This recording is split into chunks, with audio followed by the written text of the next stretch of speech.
Hi friends, R4iലേക്ക് എല്ലാവർക്കും സ്വാഗതം.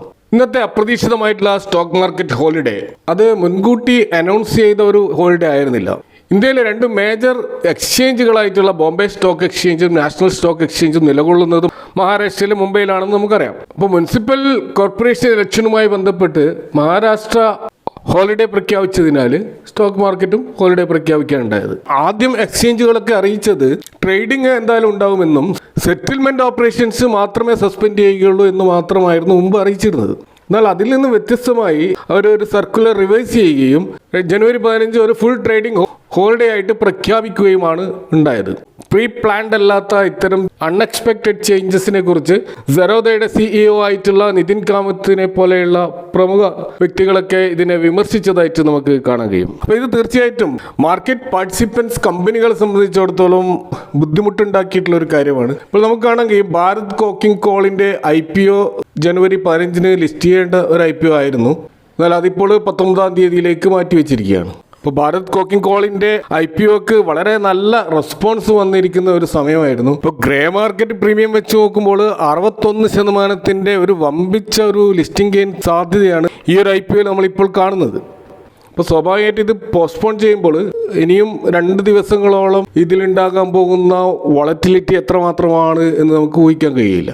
അപ്പോൾ അതുകൊണ്ട് തന്നെ ഈ ഒരു ഹോളിഡേ തീർച്ചയായിട്ടും ഇത്തരത്തിൽ പല വിധത്തിലുള്ള ബുദ്ധിമുട്ടുകളും ഇൻവെസ്റ്റേഴ്സിന് സൃഷ്ടിച്ചിട്ടുണ്ട് എന്ന് വ്യക്തമാണ്. ഇനി നമ്മൾ US മാർക്കറ്റിലേക്ക് വന്നു കഴിഞ്ഞാൽ എല്ലാവരും എക്സ്പെക്ട് ചെയ്തത് US സുപ്രീം കോർട്ട് ട്രംപിൻ്റെ പെനാൾട്ടി താരിഫുകളുടെ ലീഗാലിറ്റിയെ ചോദ്യം ചെയ്ത് നടക്കുന്ന ആ ഒരു ട്രയൽ അതിൽ ഒരു വിധി പറയുമെന്നായിരുന്നു. ജനുവരി 14 മാറ്റിവെച്ച ആ വിധി ഇന്നലെ വരേണ്ടതായിരുന്നു. പക്ഷെ അവിടെ പിന്നെയും അത് മാറ്റിവെക്കുന്ന രീതിയിലാണ് നമുക്ക് കാണാൻ കഴിയുന്നത്. അത് ഒരു സുപ്രധാനമായിട്ടുള്ള ഒരു വിധി ആയതുകൊണ്ടായിരിക്കാം ഈ രീതിയിൽ അത് മുന്നോട്ട് പോകുന്നത്. കാരണം ഇത് US പ്രസിഡന്റിന്റെ പവർ എത്രത്തോളം ഉണ്ട് എന്നുള്ളതിനെ കുറിച്ച് ഒരു മേജറായിട്ടുള്ള ചരിത്രപ്രധാനമായ ഒരു വിധി ആയതുകൊണ്ടായിരിക്കാം ഇതിൽ കൂടുതൽ സമയം സുപ്രീം കോർട്ട് ആവശ്യപ്പെടുന്നതും അത് നീട്ടി വെക്കുന്നതും. മറ്റൊരു പ്രത്യേകത, ഇതിൻ്റെ ഒരു ഔട്ട്കം US എക്കണോമിയിൽ വളരെയധികം നെഗറ്റീവായിട്ട് ബാധിക്കും എന്ന വാദം ട്രംപിൻ്റെ ലോയേഴ്സ് ഉന്നയിച്ചതും സുപ്രീം കോർട്ടിനെ വെട്ടിലാക്കിയിട്ടുണ്ട്.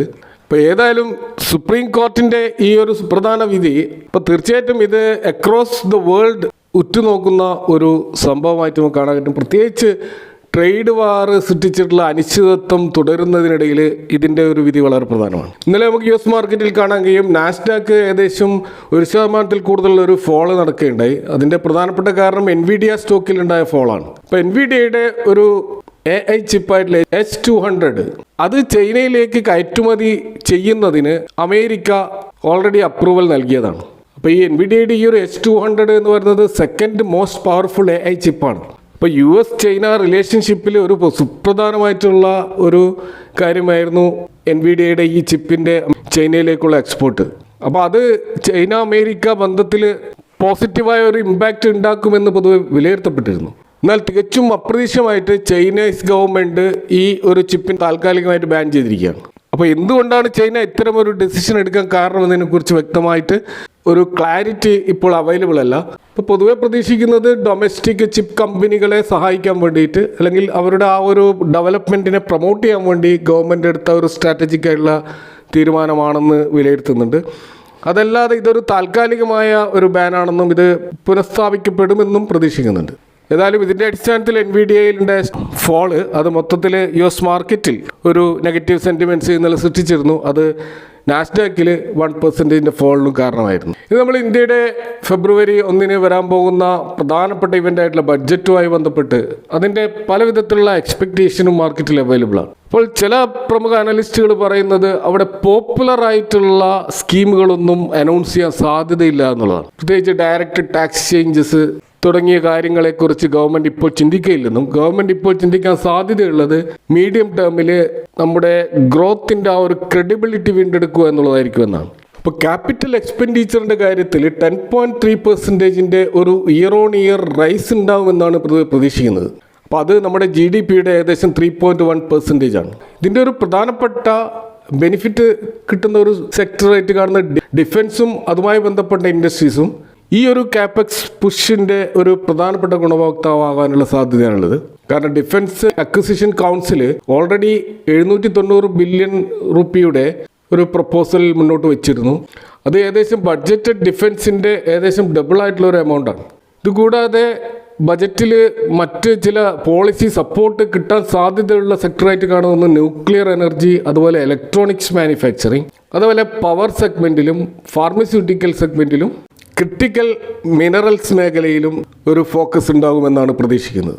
ഇതുകൂടാതെ ഇന്ത്യ US ട്രേഡ് ടോക്സ് നീണ്ടുപോകുന്ന സാഹചര്യത്തിൽ ആ സെഗ്മെൻറ്റിൽ എഫക്റ്റ് ചെയ്യുന്ന സ്റ്റോക്കുകളിൽ, പ്രത്യേകിച്ച് ടെക്സ്റ്റൈൽസ്, സീ ഫുഡ് മേഖലയിലൊക്കെ, അതുപോലെ ഓട്ടോ കമ്പോണൻസ്, ഈ മേഖലയിലൊക്കെ അതിൻ്റെ എക്സ്പോർട്ടിനെ ബൂസ്റ്റ് ചെയ്യാനും ആ ഒരു ട്രേഡ് ഡെഫിസിറ്റിനെ ഓവർകം ചെയ്യാനും ചില പോളിസികൾ ഉണ്ടാവുമെന്നാണ് പ്രതീക്ഷിക്കുന്നത്. ഇതുപോലെ ഇക്ര പോലെയുള്ള റേറ്റിംഗ് ഏജൻസികൾ അവർ ഈ റെയിൽവേയുടെ കാപ്പെക്സ് നല്ല ഗ്രോത്ത് ഉണ്ടാവുമെന്നാണ് പ്രതീക്ഷിക്കുന്നത്. ഇപ്പോൾ റെയിൽവേ സെഗ്മെൻറ്റിലുള്ള കഞ്ചഷനും അതുപോലെ അതിൻ്റെ കപ്പാസിറ്റി എക്സ്പാൻഷൻ വർദ്ധിപ്പിക്കുവാനുള്ള ശ്രമങ്ങൾ തീർച്ചയായിട്ടും ഉണ്ടാകുമെന്നാണ് പ്രെഡിക്റ്റ് ചെയ്യുന്നത്.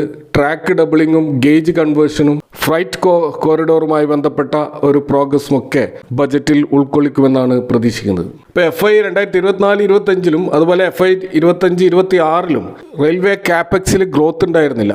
2,65,200 കോടി എന്ന ലെവലിലുള്ള ആ കാപ്പെക്സ് തന്നെയായിരുന്നു ഉണ്ടായിരുന്നത്. ആ ലെവലിൽ നിന്നും ഇപ്പോൾ 2,75,000 മുതൽ 2,90,000 കോടി വരെയുള്ള ഒരു ഇൻക്രീസ്, ഏകദേശം 12% ഒരു കാപ്പെക്സ് വർധനവുണ്ടാകുമെന്നാണ് ഇക്ര പോലെയുള്ള റിസർച്ച് ഏജൻസികൾ സൂചിപ്പിക്കുന്നത്. അപ്പോൾ അതുകൊണ്ട് തന്നെ ബജറ്റിൽ നമ്മൾ ഈ രീതിയിലുള്ള സെക്ടറുകളെ ഫോക്കസ് ചെയ്തുകൊണ്ട് അതുമായി ബന്ധപ്പെട്ട സ്റ്റോക്കുകളിൽ കോൺസെൻട്രേറ്റ് ചെയ്യാവുന്നതാണ്. ഇനി നമ്മൾ കഴിഞ്ഞ ദിവസം വന്ന ഇൻഫോസിൻ്റെ റിസൾട്ട് പരിശോധിക്കുകയാണെങ്കിൽ ബാംഗ്ലൂർ ബേസ്ഡ് ആയിട്ടുള്ള ഈ ഒരു IT ഫേമിൻ്റെ റിസൾട്ടിൽ ഇയർ ഓൺ ഇയർ പ്രോഫിറ്റിൽ 2.2% ഒരു ഡൗൺ ഉണ്ടായിട്ടുണ്ട്. അപ്പോൾ 6,822 കോടിയിൽ നിന്നും അത് 6,666 കോടിയായിട്ടാണ് താഴ്ന്നിട്ടുള്ളത്. അപ്പോൾ ഈ അടുത്ത കാലത്ത് ഗവൺമെൻറ് പ്രഖ്യാപിച്ചിട്ടുള്ള ലേബർ കോഡ്, അതുമായി ബന്ധപ്പെട്ടുള്ള വൺ ടൈം എക്സ്പെൻസ് ആണ് ഈ രീതിയിലുള്ള പ്രോഫിറ്റ് ഡ്രോപ്പിന് കാരണമായതെന്നാണ് വിലയിരുത്തപ്പെടുന്നത്. അപ്പോൾ ഇതിനു മുമ്പേ റിസൾട്ട് പ്രഖ്യാപിച്ചിട്ടുള്ള ഹെവി വെയിറ്റ് IT സെഗ്മെൻറ്റ് സ്റ്റോക്കുകളായിട്ടുള്ള HCL ടെക്കിലും TCSലും ഇതേപോലുള്ള ഒരു പ്രോഫിറ്റ് ഡ്രോപ്പ് ഉണ്ടായിരുന്നു. അതും ഈ ഒരു ലേബർ കോഡിൻ്റെ ഒരു എഫക്റ്റ് ആയിരുന്നു. ഇപ്പോൾ ഇൻഫോസിൽ 1,289 കോടിയുടെ ഒരു ഇമ്പാക്റ്റാണ് ഈ റീസെൻ്റ് ആയിട്ടുള്ള ലേബർ കോഡ് കാരണം ഉണ്ടായിട്ടുള്ളത് എന്നാണ് പറയപ്പെടുന്നത്. എന്നാൽ ഇൻഫോസിസിൻ്റെ റവന്യൂവിൽ നല്ല ജമ്പ് ഉണ്ടായിട്ടുണ്ട്. 9% ഒരു ഇയർ ഓൺ ഇയർ ജമ്പാണ് റവന്യൂവിൽ ഉണ്ടായിട്ടുള്ളത്. 45,479 കോടിയായിട്ട് ഉയർന്നിട്ടുണ്ട്. 41,764 കഴിഞ്ഞ വർഷം ഇതേ പീരീഡിൽ ഉണ്ടായിരുന്നത്. അതുകൂടാതെ ഇൻഫോസിസ് അവരുടെ ഗൈഡൻസ് നൽകിയതായിട്ട് കാണാം. ഈ ഗൈഡൻസിൻ്റെ അടിസ്ഥാനത്തിൽ 3% മുതൽ 3.5% വരെയുള്ള ഒരു ഗ്രോത്ത് ഫോർകാസ്റ്റാണ് അവർ നൽകിയിട്ടുള്ളത്. അപ്പോൾ ഇതിന് മുമ്പത്തെ അവരുടെ എസ്റ്റിമേറ്റ് 2% മുതൽ 3% വരെ മാത്രമായിരുന്നു. അപ്പോൾ ഇവിടെ ആ ഒരു 1% ഡിഫറൻസ് ഇപ്പോൾ വന്നതായിട്ട് കാണാം. ഇത് ഈ സ്റ്റോക്കിൽ വളരെ പോസിറ്റീവായിട്ടായിട്ടും കാണാം. കാരണം ഈ റിസൾട്ട് കഴിഞ്ഞ ദിവസം ആഫ്റ്റർ മാർക്കറ്റ് അവറിലാണ് വന്നിട്ടുള്ളത്. അപ്പോൾ അതുകൊണ്ട് തന്നെ ഇതിൻ്റെ ഇമ്പാക്റ്റ് നമ്മുടെ മാർക്കറ്റിൽ ഉണ്ടായിരുന്നില്ല. എന്നാൽ അമേരിക്കൻ മാർക്കറ്റ് ഓപ്പൺ ആയിരുന്നു. അവിടെ ഡെപ്പോസിറ്ററി റെസിപ്റ്റ് അഥവാ ADR അത് ഏകദേശം 10% ഒരു ജമ്പാണ് കാണിച്ചത്. ഇതുകൂടാതെ ഗ്ലോബൽ ബ്രോക്കറേജ് ഫേമായിട്ടുള്ള നുമൂറ അവർ ഇൻഫോസിൽ ഒരു ബുള്ളിഷ് സ്റ്റാൻസ് മെയിൻറ്റെയിൻ ചെയ്തുകൊണ്ട് ബൈ റേറ്റിംഗ് കൊടുത്തതായിട്ടും കാണാം. 1,810 എന്നുള്ള ടാർഗറ്റ് ഇൻഫോസിന് നൽകിയതായിട്ട് കാണാം. അപ്പോൾ നുമൂറ അവരുടെ ഒരു ടോപ്പ് പിക്കായിട്ട് ഇപ്പോഴും ഇൻഫോസിസിനെ കാണുകയും പ്രത്യേകിച്ച് കഴിഞ്ഞ ഒരു വർഷം ഇയർ ഓൺ ഇയറിൽ IT മേജർ കമ്പനികളൊക്കെ വലിയ തോതിൽ ഡിക്ലൈൻ ആയിട്ട് പോലും നുമൂറ ഇൻഫോസിസിൽ വളരെ പോസിറ്റീവായിട്ടുള്ള ഒരു ഔട്ട്ലുക്കാണ് ഇപ്പോഴും വെച്ച് പുലർത്തുന്നത്. ഇനി നമ്മൾ മറ്റൊരു പ്രധാനപ്പെട്ട കാര്യത്തിലേക്ക് വന്നേ, നമുക്കറിയാം ഇന്ത്യൻ മാർക്കറ്റിൽ ഇപ്പോൾ നമ്മൾ നേരിടുന്ന ഏറ്റവും വലിയ പ്രതിസന്ധി എന്ന് പറയുന്നത് FIIസിൻ്റെ ഔട്ട്ഫ്ലോ ആണ്. അവർ ധാരാളം സ്റ്റോക്കുകളിൽ എക്സിറ്റ് ആയിക്കൊണ്ടേയിരിക്കുന്നുണ്ട്. അതുപോലെ തന്നെ നേരിയ തോതിലാണെങ്കിലും പല സ്റ്റോക്കുകളിൽ അവർ എൻട്രി എടുക്കുന്നുമുണ്ട്. അപ്പോൾ അത്തരത്തിൽ അവർ കഴിഞ്ഞ ക്വാർട്ടറിൽ, അതായത് ഈ ഒക്ടോബർ മുതൽ ഡിസംബർ വരെയുള്ള ക്വാർട്ടറിൽ അവരുടെ സ്റ്റേക്ക് വർദ്ധിപ്പിച്ച ടോപ്പ് 10 സ്റ്റോക്കുകൾ നമ്മൾ നോക്കുകയാണെങ്കിൽ ഒന്ന് ക്ലാര ഇൻഡസ്ട്രീസാണ്. അവിടെ 22% സ്റ്റേക്ക് അവർ വർദ്ധിപ്പിച്ചിട്ടുണ്ട്. അതുപോലെ ഇന്ത്യ ബുൾസ് റിയൽ എസ്റ്റേറ്റ് കമ്പനിയിൽ 16% ഒരു ഹോൾഡിംഗ് വർധനവുണ്ടായിട്ടുണ്ട്. അതുപോലെ AIA എഞ്ചിനീയറിംഗിൽ 15%, വിശാൽ ഫാബ്രിക്സിൽ 13%, ആർട്ടമിസ് മെഡിക്കെയറിൽ 12%, രത്നവീർ പ്രിസിഷനിൽ 12%, മെഡി അസിസ്റ്റ് സർവീസസിൽ 11%, അദാനി പോർട്ടിൽ 10%, നോളജ് മറൈനിൽ 10%, ഉൽക്കർഷ് സ്മോൾ ഫിനാൻസ് ബാങ്കിൽ 10% സ്റ്റേക്ക് ഫോറിൻ ഇൻസ്റ്റിറ്റ്യൂഷണൽ ഇൻവെസ്റ്റേഴ്സ് വർദ്ധിപ്പിച്ചതായിട്ട് നമുക്ക് കാണാം.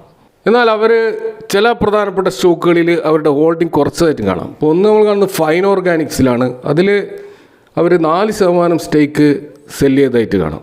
അതുപോലെ 5 സ്റ്റാർ ബിസിനസ് എന്ന് പറയുന്ന നോൺ ബാങ്കിങ് ഫൈനാൻസ് കമ്പനിയിൽ 2% കൂടുതലുള്ള ഒരു സ്റ്റേക്കും അവർ സെല്ല് ചെയ്തിട്ടുണ്ട്. അതുപോലെ സൊമാറ്റോയിൽ ഒരു പ്രോഫിറ്റ് ബുക്കിങ്ങിൻ്റെ ഭാഗമായിട്ട് 2% കൂടുതൽ അവർ സ്റ്റേക്ക് സെല് ചെയ്തിട്ടുണ്ട്. അതുപോലെ സിറ്റി യൂണിയൻ ബാങ്കിലും 2% കൂടുതൽ, ക്യാംസിലും 2% കൂടുതൽ സെല്ലിംഗ് അവർ നടത്തിയിട്ടുണ്ട്. കോൾഗേറ്റ് പാമലിവിലും ഓൾമോസ്റ്റ് 2% അവർ സെല് ചെയ്തിട്ടുണ്ട്. അതുപോലെ പോർട്ട്ഫോളിയോ റീബാലൻസിംഗിന്റെ ഭാഗമായിട്ട് HDFC ബാങ്കിൽ അവർ 1.25% സെല്ല് നടത്തിയിട്ടുണ്ട്. ആക്സിസ് ബാങ്കിൽ 0.95%, സെക്ടർ റൊട്ടേഷന്റെ ഭാഗമായിട്ട് അവർ സെല് ചെയ്തിട്ടുണ്ട്. അതുപോലെ ഓൾ ടൈം ഹൈയിലെത്തി അപ്പോളോ ഹോസ്പിറ്റലിൽ അവർ 0.57% സ്റ്റേക്ക് കുറച്ചിട്ടുണ്ട്. അതുപോലെ ZF കമേഴ്ഷ്യലിലും 0.39% സ്റ്റേക്ക് അവർ കുറച്ചായിട്ട് കാണാം. ഇനി നാളെ മാർക്കറ്റ് നമ്മൾ ഓപ്പൺ ചെയ്യുമ്പോൾ നിഫ്റ്റിയുടെ ലെവല് നമ്മൾ നിലവിൽ കാണുന്നത് 25,666 എന്ന ലെവലിലാണ്. അപ്പോൾ നിഫ്റ്റിയുടെ ഒരു റെസിസ്റ്റൻസ് ലെവൽ നമ്മൾ നോക്കിക്കഴിഞ്ഞാൽ 25,770 ഒരു ഇമ്മീഡിയറ്റ് റെസിസ്റ്റൻസ് ആണ്. പിന്നീടുള്ളത് 25,875 അത് കഴിഞ്ഞാൽ 27,958 ഓൾമോസ്റ്റ് 26,000 അടുത്ത് വരെയുള്ള ഒരു പ്രധാനപ്പെട്ട 3 റെസിസ്റ്റൻസ് ലെവലാണ് നമ്മൾ കാണുന്നത്. എന്നാൽ താഴോട്ടേക്ക് വന്നു കഴിഞ്ഞാൽ 25,582 ഇമ്മീഡിയറ്റ് റെസിസ്റ്റൻസ്. അത് കഴിഞ്ഞാൽ 25,500, അത് കഴിഞ്ഞാൽ 25,395 ലെവലൊക്കെ നമുക്ക് റെസിസ്റ്റൻസ് ലെവലുകൾ കാണാൻ പറ്റും. അപ്പോൾ നിഫ്റ്റിയുടെ ഒരു റേഞ്ച് നമ്മൾ കാണുന്നത് 25,870 25,460 ഇടയിലാണ്. അപ്പോൾ ഈ റേഞ്ചിലാണ് ഇപ്പോൾ കൺസോളിഡേറ്റ് ചെയ്ത് നിൽക്കുന്നത്. അപ്പോൾ ഷോർട്ട് ടേമിൽ നിലവിലുള്ള ആ ഒരു ഇന്ത്യ വിക്സ് ആയി വെച്ച് നമ്മൾ താരതമ്യം ചെയ്യുമ്പോൾ ഈ ഒരു ലെവലിൽ അപ്പ് ആൻഡ് ഡൗൺസ് കാണിക്കാനുള്ള സാധ്യതയാണ് കാണുന്നത്. ഏതായാലും ഇതൊക്കെയാണ് മാർക്കറ്റുമായി ബന്ധപ്പെട്ട് ഇന്ന് നിങ്ങളുമായിട്ട് ഷെയർ ചെയ്യാനുള്ളത്. ഈ വിഷയങ്ങളുമായി ബന്ധപ്പെട്ട നിങ്ങളുടെ അഭിപ്രായങ്ങൾ കമൻറ്റുകൾ അറിയിക്കുക. Thank for watching. Next time with another video.